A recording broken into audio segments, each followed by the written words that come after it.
এবার আমরা ওদের উপর হামলা করবো, কাউকে ছাড়বো না।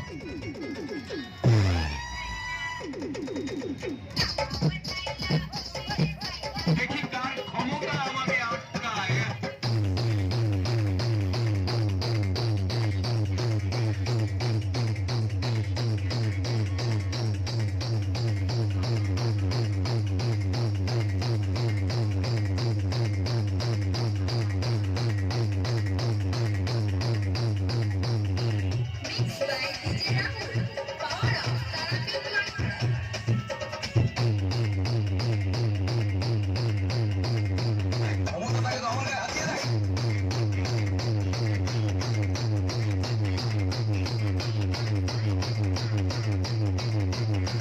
শুনতে পাচ্ছিস না কি বলছি?